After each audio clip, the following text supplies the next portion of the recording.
come make bread with me, and we are going to be doing it all from scratch, and yeah, but I'm really excited to do this. I already started with, I'm doing a double batch, so it would usually be 1 tablespoon of yeast, but I use 2, and then you heat up some warm water. Don't make it too warm, make sure it's warm, hot. If it's hot, you're going to do some cold water. Usually with 1 tablespoon of yeast, it would be 2 cups of water, but I did, of course, 4 cups of water. So, yeah, now you let it sit for 10 minutes, and we're going to get making this bread. Let's put this up, and look at our beautiful.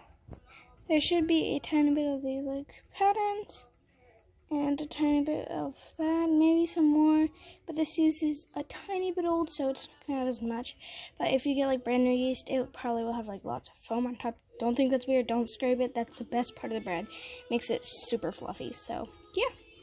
Oh yeah, I also just added a tiny bit of salt, flour, and so with a normal batch I would start off with 2 cups of flour and mix them in, then add more.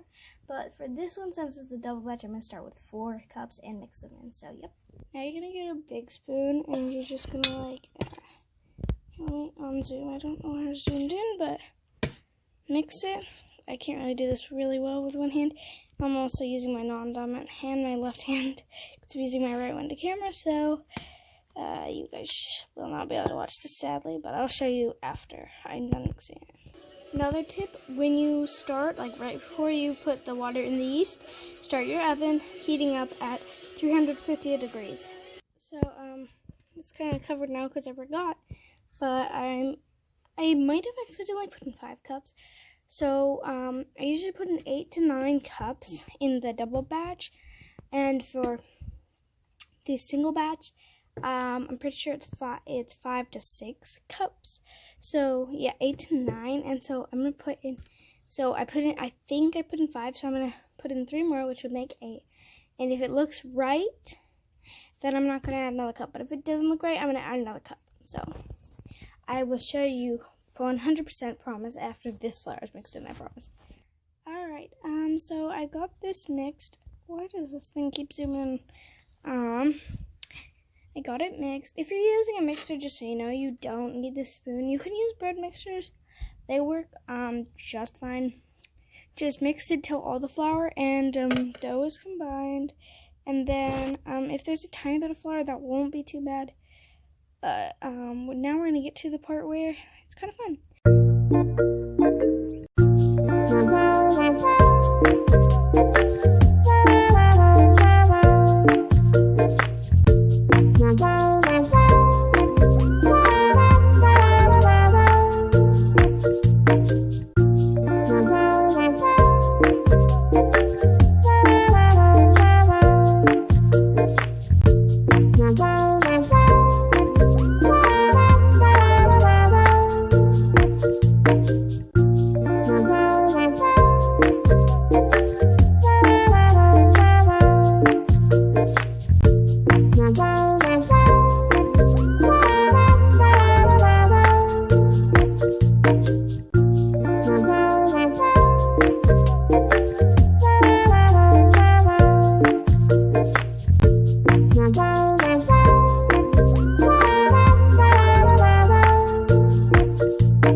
can already see it. Oh, dough. Beautiful dough. And sound. So much more dough already. Oof. It's heavy. Now I'm going to do a tiny bit of mixing. Yeah, because I got a tiny bit more sticky adding the olive oil. Yeah, I just pronounced that olive oil. But I don't know exactly why you add it, but I think it's to keep it from sticking to the pan. But mine always does a tiny bit of sticking. So, yeah, whatever. Now it is perfect, and we're going to start cutting it into separate pieces. So let's get our cutter. A knife will work too, but I suggest this type of cutter. It's just better in my opinion. First things first, in half. Which is probably the hardest one, because there's already. Then you're going to take one half, put it back in the bowl. The other half, this will make 2 loaves, I think. Let's see how much it is when I split it in half. I think I did this evenly. You can weigh them to make sure they're perfectly even if you want, but they just got to be close enough to even in my opinion. I can feel this one's a tiny bit bigger, but it's just a tiny bit, not enough to be like a problem. If it was enough to be a problem, I could see the difference. So let's go get a pan. Pan, oil, and one more thing I need. I'm going to go get. If you have one of these things, with like the fluffy things, like this, I would suggest using it for this. So just put a very tiny bit in.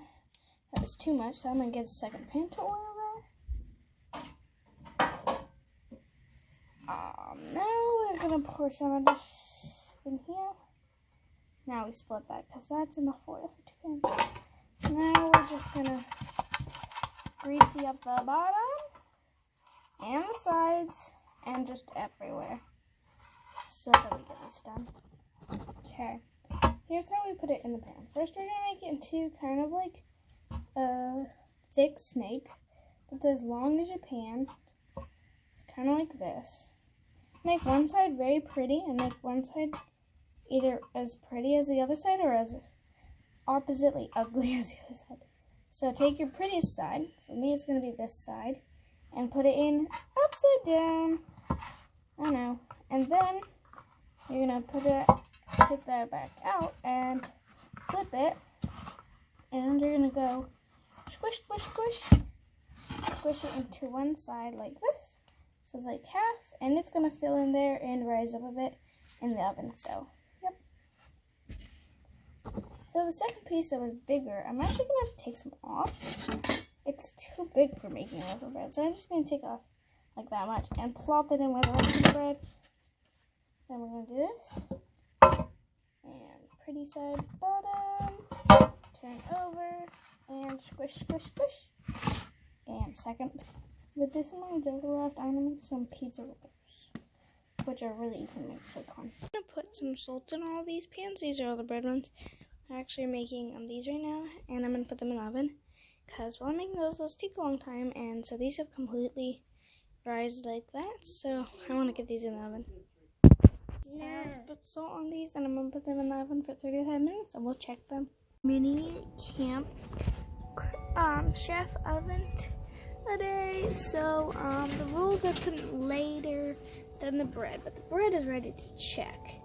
So let's show you how I check this. So we are going to take a hot minute, and we're going to take one pan, one of your choice. I have 4 pans in here, one small one, 2 medium ones, and a big one, so I'm going to take one of these medium ones out. It looks pretty done from here. I'm going to put it here. And we have this pan, any toothpick type of thing could work. But I really like this one. Don't know where in the world we got this. We've had it as long as I remember. Ooh, had a nice crack. And it came out clean, so that means they're done. So let's get them out of here.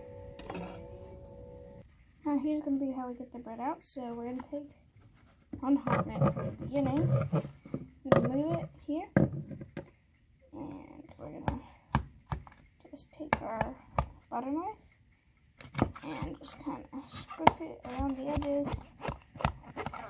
Now I know we oiled this really well, so it's really good and loose already. So now we're going to put one on top I'm going to grab that like this. I'm going to catch the other one.